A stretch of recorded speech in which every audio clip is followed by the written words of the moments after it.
in the previous video, you learned what are toxins and that they can actually damage the DNA. So before you understand the process, how this works, let's look at what are hormones. So hormones are chemical messengers. They are released from some gland in the body based on the information that it gets from the brain. And they carry this message and they pass it to the cell. So not every cell has the receptors for all the hormones. So here in this case, you can look at the picture.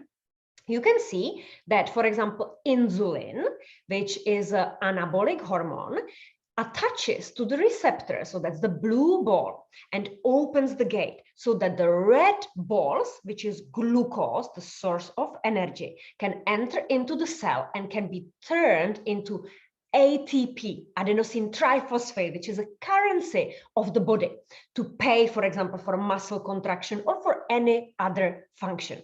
So if we don't have insulin, or if the toxins are blocking the receptors, then insulin cannot do its work and the cell cannot accept the glucose, and then you might feel fatigue. So toxins can mimic the hormones or they block the space. Toxins are also free radicals. So what means free radicals? Free radicals are single molecules, and nobody, neither the cells, likes to be single. They want to pair with somebody, and they don't care who they are going to pair with. They basically steal some other electrons. So let's say that we have a DNA. So this is this double helix, and you can see it actually even in my logo because I love science. So what is DNA? It's basically the genetic code, what you got from your parents, and your cells are replicating, and they replicate with exactly the same sequence. However, if the free radicals, these toxins, come and they still steal some of the letters, then the sequence is not the same, and this is called mutation.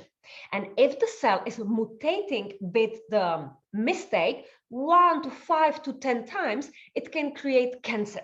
So normally, when we are not under stress and we are healthy and we are sleeping well in the night or in the relaxed state, rest and digest, our body is repairing. So we have this quality control white blood cells, and they control if the sequence is correct. And if the sequence is not correct, in a process of apoptosis, they basically burst the wrong cell. So they basically protect this mutation and a cancer.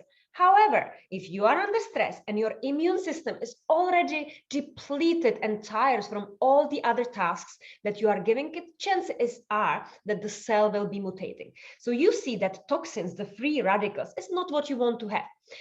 For this reason, we want to use antioxidants. So antioxidants are basically quenching the free radicals. So antioxidants are also single, but they pair only with singles, therefore only with free radicals. So if you are exposed to lots of toxins, you want to make sure that you have adequate amount of antioxidants, which you find either in fruit, vegetable, but we have even antioxidants. So our body, if you provided the building blocks from the food, can create its own antioxidants. So now you know why it's important to avoid these toxins. And on the next slide, we are going to look at what are the signs and symptoms of the toxicity. So now you are maybe wondering, okay, I know that the toxins, the free radicals, are not good for me, but am I exposed to toxins? So if you are eating processed food like pizza, bread, or anything that has been made by man, and it's in a packaging and has a list of ingredients that you don't even know what they mean. So it's colorants, stabilizers, emulsifiers. You are exposed to synthetic products and therefore toxins.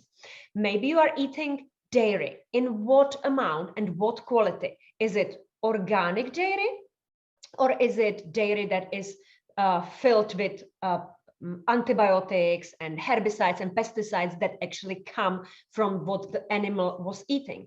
Maybe you're eating farmed fish, so farmed salmon. That is not natural for the salmon to live in a tank, in a fish tank.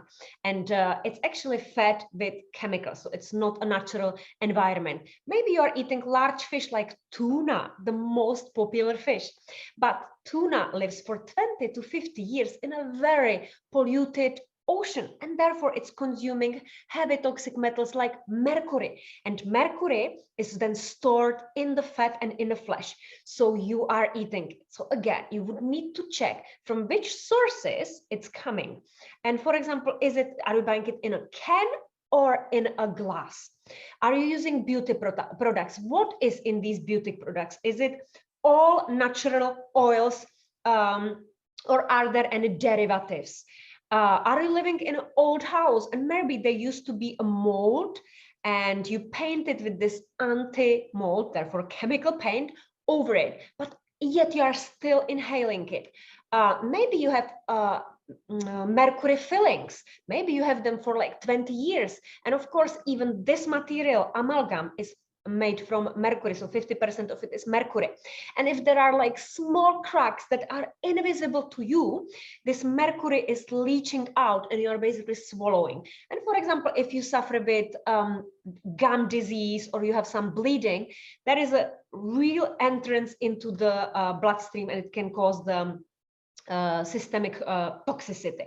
What about unfiltered water? So I personally live in France, and in our village, when I requested the report, it was terrible. That was full of pesticides. So I need to filter the water, or I need to buy water in glass.